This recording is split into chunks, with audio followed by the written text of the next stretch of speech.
Hi అండి. ఇక్కడ ఏలూరులో ఫంక్షన్ ఉందని చెప్పేసి దొడ్డవాళ్ళు, అన్నయ్య, వదిన వాళ్ళైతే వచ్చారు. ఇక్కడ నేను మంగళగిరిలో ఉన్నానని చెప్పి నన్ను చూడడానికైతే వచ్చారండి. ఒక్కసారిగా చాలా ఆనందంగా అనిపించింది. ఎందుకంటే పెళ్ళయిన తర్వాత దూరంగానే ఉంటూ ఉంటాం కదా మనము. ఏది ఇంకా మనకి హక్కుగా ఉండదు. అలాంటప్పుడు ఏంటంటే మనం పుట్టి పెరిగిన ఊరి నుంచి కానీ, మన పుట్టింటి వారి నుంచి కానీ ఎవరైనా వస్తే మాత్రం వాళ్ళని చూడగానే ఏదో ఒక తెలియని ఆనందం, ఏదో ఒక భరోసాగా అనిపిస్తూ ఉంటుంది. నాకు ఒక్కసారిగా అయితే చాలా ఆనందంగా అనిపించిందండి.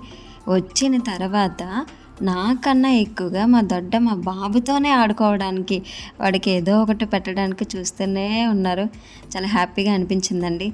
చిన్నప్పుడు మా అన్నయ్య వాళ్ళతో అసలు ఎంత ఆడుకునే వాళ్ళమో, ఎంత మాట్లాడుకునే వాళ్ళమో, అలాంటిది పెళ్ళయిన తర్వాత అసలు మాట్లాడుకోవడం కానీ అంత అవకాశం కూడా ఎప్పుడూ రాలేదు. చాలా కబుర్లయితే మాట్లాడుకున్నామండి. వాళ్ళ కోసం అని చెప్పి నాన్ వెజ్ తినడానికి గుత్తి వంకాయ బిర్యానీ అయితే చేశాను. అందరూ కూడా చాలా హ్యాపీగా తిన్నారు. నేను బిర్యానీ బాగా చేస్తానని చెప్పి అందరూ అంటూ ఉంటారండి. నిజంగానే వెజ్ బిర్యానీ బాగా వస్తుంది. ఇదే నేను మరి ఈరోజుటి వీడియో. Bye bye.